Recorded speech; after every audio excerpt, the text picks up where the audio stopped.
Salut les amis, alors on va faire une petite vidéo de 20 minutes où je vais t'expliquer comment ouvrir ton agence de location de voitures. Les bases, le statut à choisir, les voitures, logiciel, contrat, etc. Et ça dure 20 minutes, je t'explique tout de suite ce qu'il faut faire. Prends de quoi noter, écoute, ouvre bien tes oreilles.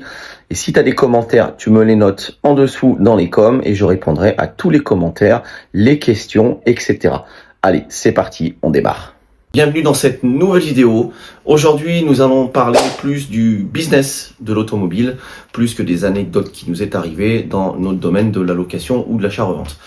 On va parler de la location de voitures. Comment ouvrir une agence de location de voitures, que ça soit de la voiture de luxe, haut de gamme, premium ou de la petite citadine, SUV, etc. Je vais te dire comment démarrer cette boîte si tu veux démarrer cette boîte. À la rentrée, c'est là où on veut changer les choses. Alors justement, si tu es OK là-dessus, cette vidéo est faite pour toi. Alors avant de démarrer, si tu n'es pas encore abonné à cette chaîne, va vite t'abonner à cette chaîne. Mais aussi la petite cloche, active la petite cloche, comme ça tu sauras quand les vidéos vont sortir. J'en fais chaque semaine, du lundi au vendredi, et maintenant je vais essayer de faire un live par semaine pour répondre à vos questions.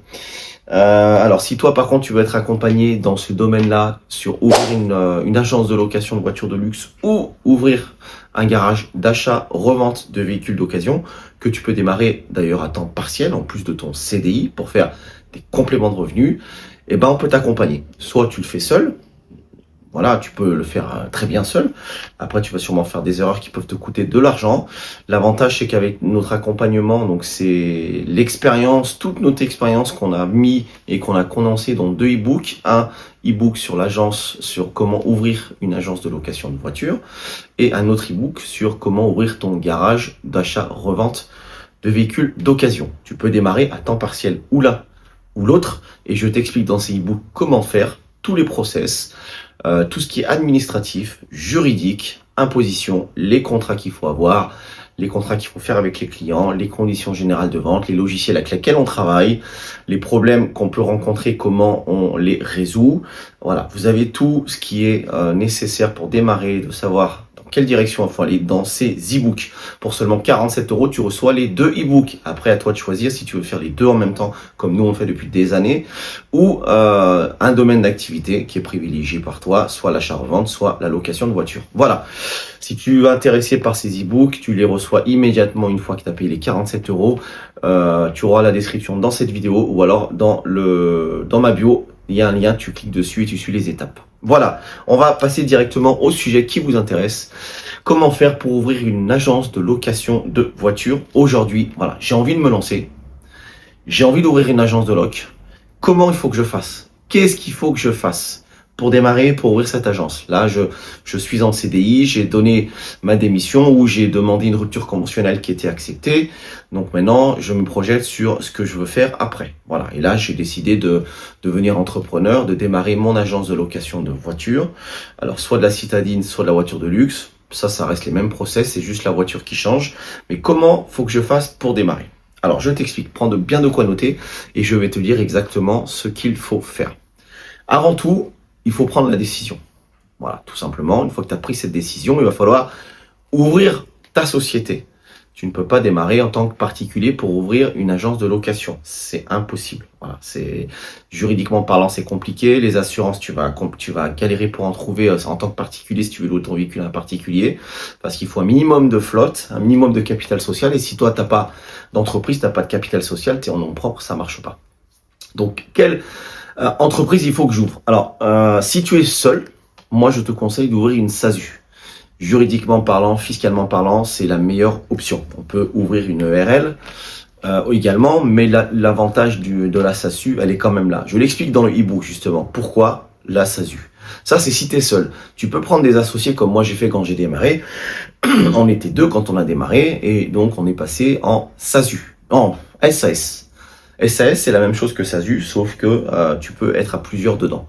Voilà, c'est une société par action simplifiée. Donc tu vends des actions à ton associé qui rentre dans la boîte, donc il investit de l'argent, je sais pas, il investit peut-être 3 000 euros, peut-être 10, peut-être 20, peut-être 30.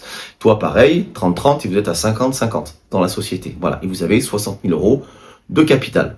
Ça, c'est une bonne chose. Alors, si je te donne un chiffre moi, nous, c'est ce qu'on a fait. C'est pour ça. Après, on était 3. Donc, on est un troisième associé qui est arrivé. On avait un capital de 90 000 euros. Enfin, on a toujours un capital de 90 000 euros. Toi, tu peux démarrer avec 10 000 euros. Je te conseille de ne pas démarrer en dessous. Parce qu'en dessous, tu vas avoir des problèmes de trésorerie. Tu vas avoir des problèmes pour prendre des voitures. Si tu arrives un problème sur une voiture, tu n'auras pas assez d'oseille, pas assez de trésor pour pouvoir régler le problème. Donc, je te conseille d'avoir au moins, quand tu démarres ta boîte, 10 000 euros.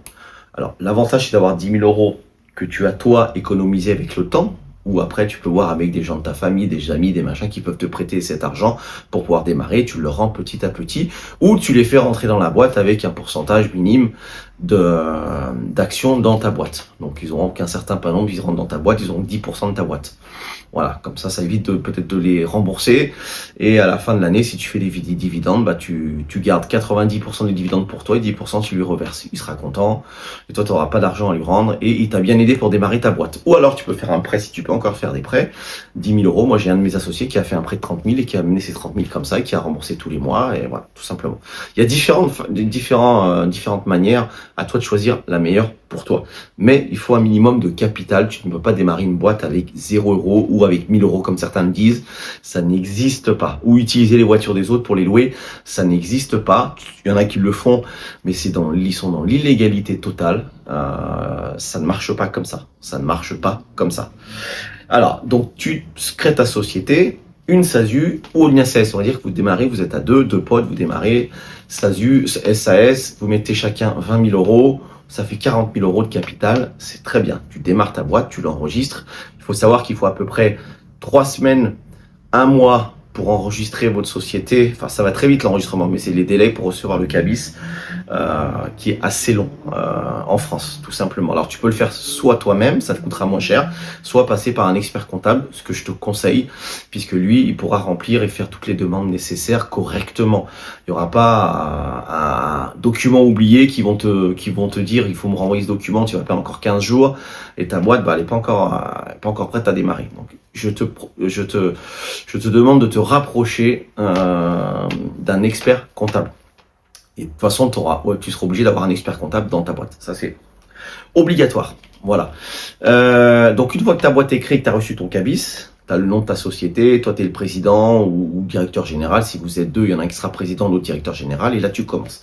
Et maintenant, ce qu'il faut, quand tu démarres ta boîte, il faut une chose. Tu as besoin de voiture.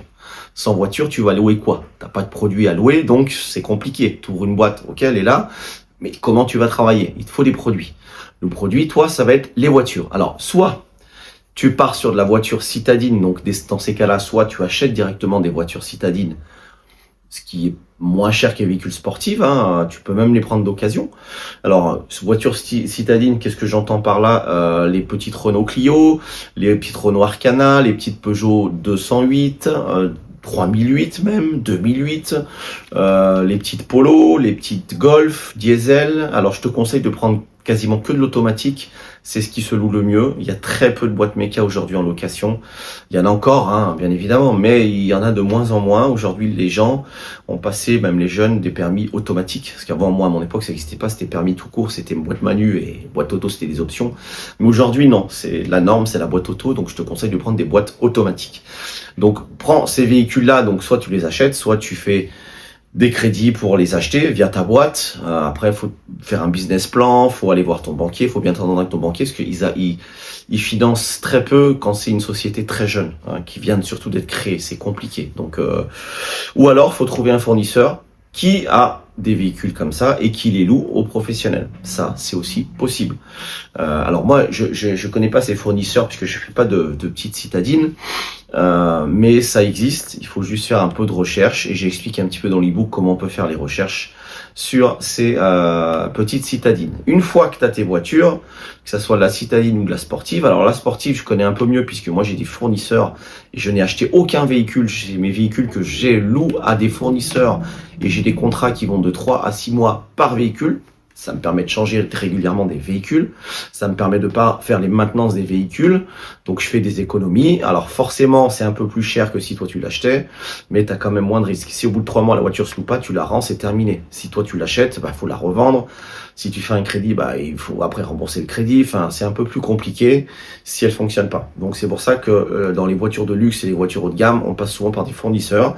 Souvent des fournisseurs à l'étranger qui sont pas forcément étrangers, dans le sens où souvent c'est des Français qui achètent des sociétés à l'étranger et qui les transforment en business automobile et qui les louent en France aux professionnels de la location, tout simplement. Voilà, parce que tu as le droit. En France, tu n'as pas le droit de faire de leasing, de LOA, de LDD et relouer un véhicule. En France, c'est interdit, même si tu es un professionnel. Soit tu achètes ton véhicule comptant, soit tu fais un crédit, il t'appartient aussi, et là, tu peux louer. Mais en LOA, LDD, tu ne peux pas sortir un RS3, un Golf 8R ou ce que tu veux. Ça n'existe pas. Tu peux obliger, ça n'existe pas, c'est interdit par la loi. À l'étranger, tu peux. Mais à l'étranger, il faut avoir une boîte à l'étranger. Il faut que ta boîte a un certain vécu avec quelques bilans pour pouvoir en faire aussi. Attention, c'est pas parce que tu achètes une boîte dans un pays étranger que tout de suite tu as le droit de faire un leasing de véhicule pour après aller te la relouer à ta société française. Non, c'est pas aussi simple que ça. Moi, je passe par une boîte que j'ai rachetée d'ailleurs sur une des boîtes polonaises qu'on a racheté. On n'a pas racheté tout de suite, mais on a racheté l'antécédent, les bilans, l'ancienneté de cette société. Ils avaient déjà des véhicules de loc de dispo puisqu'ils avaient des véhicules en leasing que j'ai récupéré. J'avais une flotte de 5 véhicules que j'ai récupéré. Donc je payais directement les leasings à cette boîte en Pologne qui m'appartenait également. Et derrière, c'est quand même intéressant. Mais il faut avoir un peu de capital pour acheter une boîte là-bas. Sinon, vous prenez un fournisseur que vous trouvez là-bas. Il faut faire attention aux assurances, qu'elles soient parfaites, que ça soit du dommage, du corporel et que ça soit du tout risque plus. C'est hyper important avec prêt de volant, exclusivement pour des professionnels de la location, sinon vous serez emmerdé. Et en France, c'est pareil, si vous prenez des véhicules citadines, il faut trouver les bonnes assurances. Et comme je vous dis les assurances en France, soit vous pouvez passer par un fournisseur, donc là, vous n'avez pas de problème d'assurance parce que généralement, dans le prix du loyer, tout est compris dedans. Mais si vous achetez un véhicule, un crédit ou vous l'achetez cash, il va falloir trouver une assurance. Le problème, c'est que les assurances en France sur la location de voiture, ils demandent un minimum de flotte et un minimum de capital social d'entreprise pour pouvoir vous assurer. Si vous avez 2 voitures, ça va être compliqué de trouver une assurance.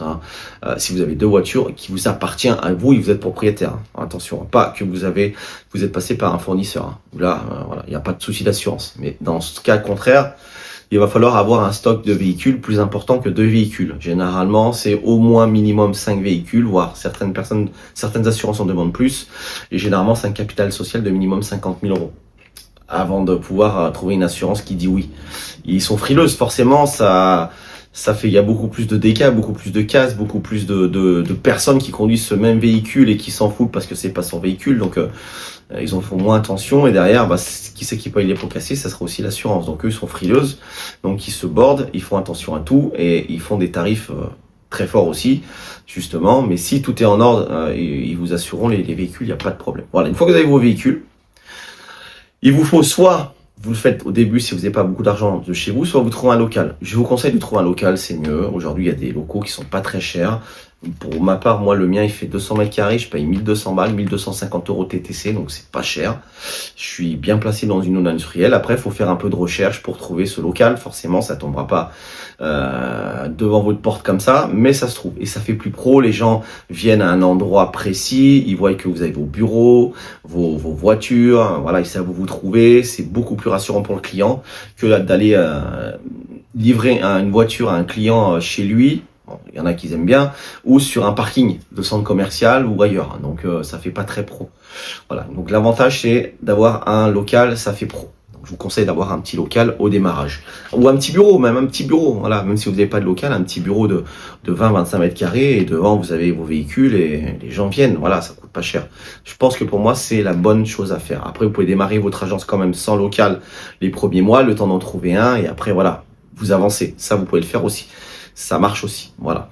Une fois que vous avez ça, il va falloir vous équiper aussi logiciels avec lesquels travailler, parce que moi je travaille avec un logiciel qui est spécifique à la location de voiture, où j'ai mes taux de rotation des véhicules, je sais par voiture combien je gagne, j'ai aussi, je peux rentrer aussi toutes les maintenances des véhicules, tout ce que je fais en frais des véhicules, tout est calculé après, j'ai des courbes, j'ai tout, et ça me crée aussi les contrats, ça me crée aussi les factures pour les clients, ça me crée les conditions générales de vente, enfin un logiciel qui est spécifique pour la location, et j'en parle dans l'ebook. Il y a le nom de ce logiciel dans lequel j'utilise, ça coûte pas cher, c'est un abonnement mensuel, mais c'est vraiment pas cher. Derrière, tu as le logiciel sur PC, mais tu as aussi l'application sur tablette et sur smartphone. Comme ça, le client, quand il vient, tu fais le départ et le retour avec la tablette ou le smartphone, il signe dessus, il reçoit tout par mail, ça fait pro.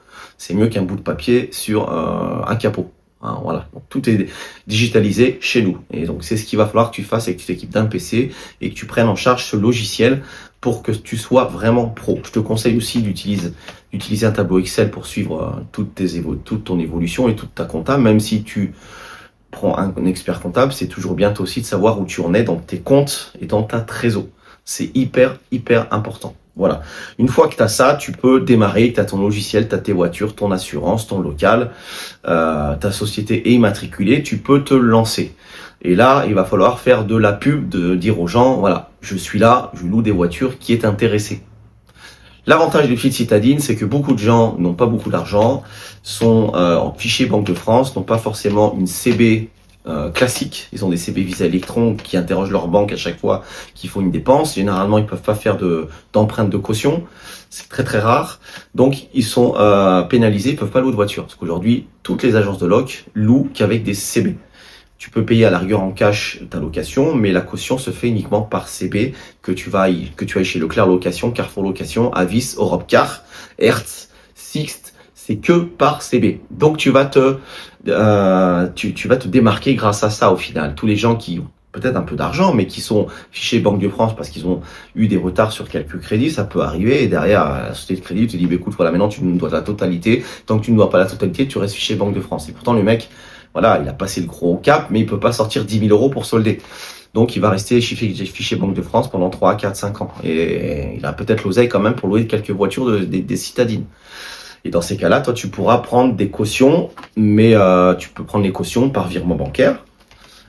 Cash, faut éviter. Moi, j'évite, hein, mais ils peuvent te faire un virement bancaire. Dans ces cas-là, tu fais une caution sur une Clio, c'est 500 balles, 1000 balles, quoi. Donc, ils te font un virement, ils ont les sous, et voilà, ils n'ont pas besoin d'avoir une CB. Après, ils peuvent faire la location avec la CB. Ça, ils peuvent avec une Visa Electron, il n'y a pas de souci. Ou en cash, et toi, tu prends l'argent, tu lui fais une facture, paiement en espèces, et tu vas mettre l'argent sur ton compte. Et tu gardes le ticket pour donner à ton comptable. Voilà, comme ça, il y a toute une traçabilité. Donc, c'est là où tu peux te démarquer sur les petites citadines. Et sur les voitures sportives, bah voilà, les voitures sportives, il n'y en a pas beaucoup. Quelques Sixt en font, mais pas beaucoup. Je crois que c'est Ada, un truc comme ça, qui en font un petit peu, mais sur la région parisienne. Enfin, il n'y en a pas beaucoup. Après, c'est vraiment des agences un peu privées comme nous qui louent ce genre de véhicules. Donc là, tu vas attirer du monde, mais il faut se faire connaître. Moi, j'utilise beaucoup les réseaux sociaux, Instagram, Facebook aussi. Snap, faut éviter, c'est que de la mauvaise clientèle. TikTok, faut éviter, c'est que de la mauvaise clientèle. Enfin, la mauvaise clientèle, c'est très jeune, donc du coup, vous allez très peu louer. Snap, c'est beaucoup de mauvais clients, un peu des gens pas corrects au final. Donc vraiment, Snap, faut pas faire. Instagram, c'est très bien. Instagram, donc bossez là-dessus. N'hésitez pas à faire des pubs payantes sur Instagram. Ça vous rapporte beaucoup d'abonnés, ça vous rapporte beaucoup de clients. Moi, c'est comme ça que je fais. Hein. Moi, je travaille beaucoup par Instagram. Hein. Tous mes clients viennent de là quasiment. Hein. Donc, faut pas hésiter à investir de l'argent pour la publicité. Vous savez, booster une story, booster un réel, booster une publication sur Insta avec une belle page pro. Ça va vous ramener des abonnés, ça va vous emmener des demandes, des prospects qui vont demander c'est quoi comme tarif, etc. Et derrière, ça va se transformer en client. Faire aussi des campagnes Google. Hein, je pense que vous connaissez les campagnes Google, il faut en faire aussi. Il faut vous créer une page Google aussi, ça fait une page professionnelle Google, comme ça les gens savent où vous vous situez, votre numéro, les horaires d'ouverture du bureau, peuvent vous mettre des avis, et plus vous avez des avis, des bons avis, plus ça crée la confiance du client. Donc les prospects qui viennent et qui cherchent une voiture, ils tombent sur votre nom de voiture, sur mon nom de société sur Google, ils voient que vous avez 4 ou 5 étoiles et que vous avez beaucoup de com positifs, ils vont pas hésiter à vous appeler, venir louer chez vous. Voilà, donc ça c'est important. Le service client doit être parfait, que ça soit de la citadine ou de la voiture de luxe, pour avoir justement ces 5 étoiles et des bons coms sur Google. C'est hyper important. Et vous répondre à tous les coms. Et si vous avez un com négatif, répondez aussi. Ça peut arriver d'avoir des coms négatifs, hein, ça c'est sûr. Moi j'en ai eu quelques-uns et j'ai répondu de la bonne manière. Puisque s'ils m'ont mis un com négatif, c'est que on leur a pris un peu de la caution parce qu'ils ont déconné. Et donc j'explique pourquoi on lui a pris de la caution aux yeux de tout le monde. Comme ça au moins, voilà. Et souvent, ça arrive, enfin pas souvent, ça arrive, où des gens du coup éliminent leur com. Ça m'enlève le com négatif parce que j'ai tellement bien répondu qu'ils étaient... Ah, c'était eux qui étaient en tort au final, ils allaient se faire démonter. Donc ils ont dit, bah, écoute, il vaut mieux que j'enlève le com parce qu'au final il a raison. Vu que ça arrive, vu comme il a fait sa réponse, je suis en tort de chez en tort. Donc voilà, et souvent je mets des photos, des images en même temps dedans, comme ça, bah le gars, qu'est-ce que tu veux dire? Il y a des photos, il y a des preuves, ils sont là. Voilà, donc ça c'est hyper important. Et derrière, voilà, il faut faire de la pub, de la pub, de la pub, de la pub, de la pub. Bien gérer ta trésorerie tous les mois. Et crescendo, tu vas monter et tu vas commencer à gagner de l'argent. Alors sachez que la première année, quand tu démarres une boîte, généralement, tu vas pas te reverser de salaire. Ça n'existe pas, c'est très très rare. Tu vas commencer à te reverser de salaire au bout de la deuxième année. Tu auras une première année complète avec un bilan. Tu sauras si tu as gagné, perdu de l'argent ou être à l'équilibre. Et là, tu pourras décider, voilà, j'ai gagné de l'argent. Soit je me reverse les dividendes qu'on a fait, soit bah je les laisse dans la boîte, mais maintenant je me verse un salaire. Et puis voilà, tu montes crescendo comme ça. C'est pour ça que si tu fais une rupture conventionnelle dans ton boulot, c'est pas mal. Tu peux continuer à toucher ton chômage, si tu as le droit, normalement tu as le droit, pendant 1 an, voire 2 ans. Donc c'est l'avantage. Comme ça, tu peux continuer à grossir ta boîte sans prendre l'argent dans ta boîte.